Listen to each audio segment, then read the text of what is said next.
So, here's the thing. Picture it. One day, I'm living a seemingly average life, and the next, everything turns upside down. It's like my own personal melodrama.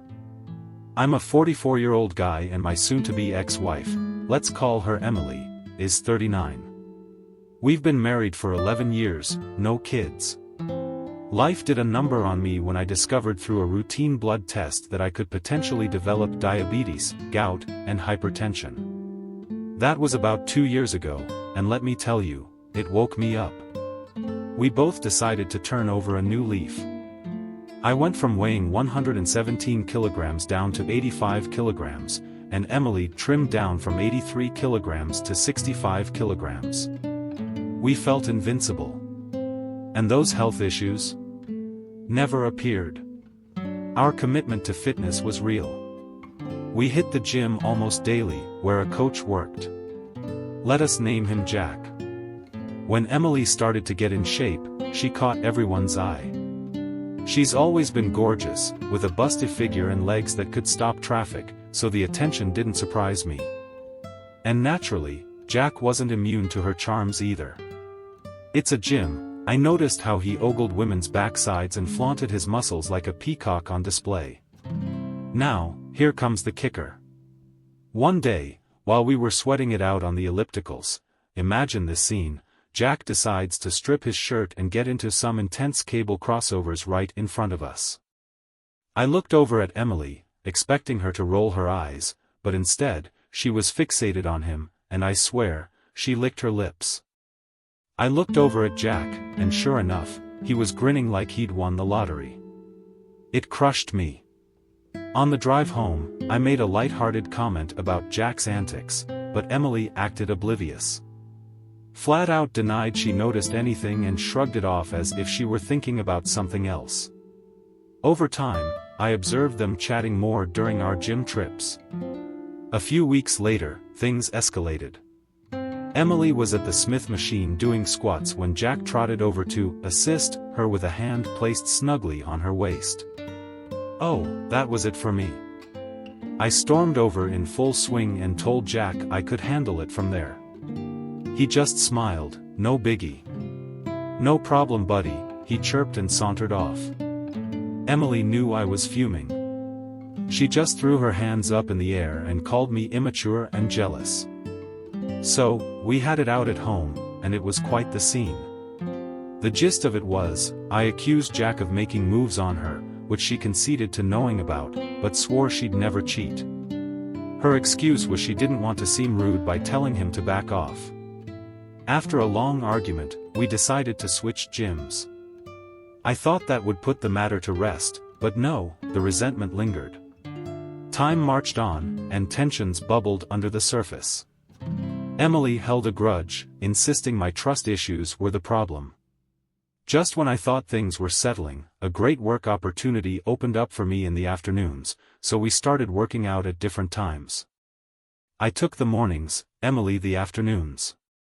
That's when it started spiraling downhill. The distance grew, and so did her resentment. Her replies to my messages became curt and infrequent. Whenever I brought up counseling, she pawned it off on me, saying I needed help for my paranoia. I accepted, desperate to patch things up, even believing maybe it was my fault. In 2022, I did the therapy rounds, but Emily's behavior didn't improve. The chasm between us widened. She was never in the mood for intimacy, and her aloofness only fueled my suspicions. Her phone didn't tell me much. It mapped out the usual spots: work, home, the gym, but nothing seemed off until a conversation with our condo security guard, Mr. Green, tipped me off. He casually mentioned a massage guy visiting our place while I was out. A massage guy? The penny dropped. I asked for a screenshot from the video feed, and lo and behold, there was Jack, the so-called masseuse. My world was rocked. I took a day off to investigate and borrowed my friend's car so I could trail her discreetly. My heart shattered as I watched her meet Jack and saw them exchange hugs, kisses. They acted like a couple, just without a care in the world. They wandered to some residential area, and my hands shook as I clutched my phone to record. The guard there mistook them for newlyweds. Oh, the irony.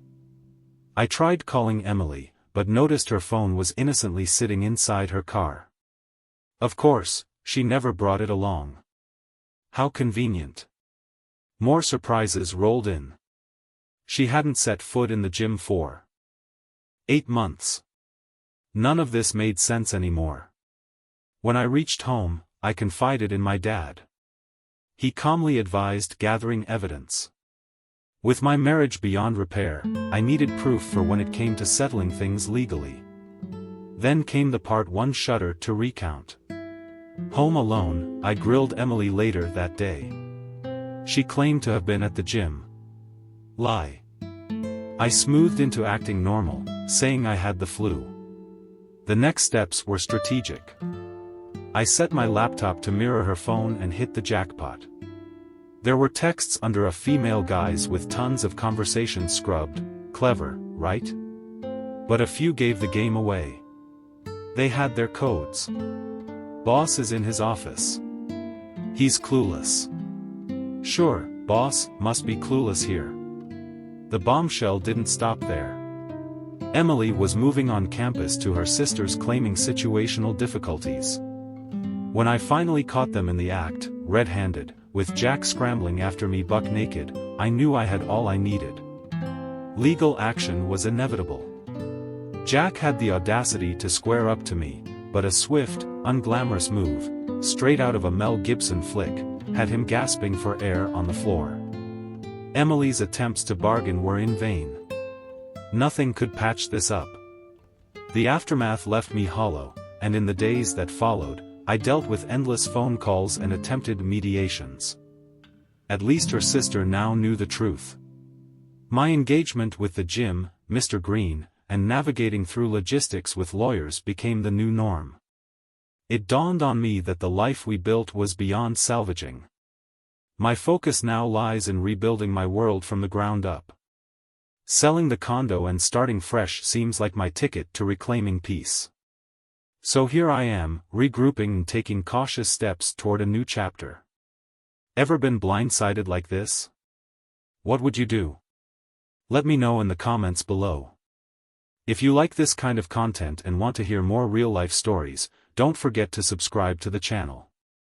Your support means so much to me. Thank you.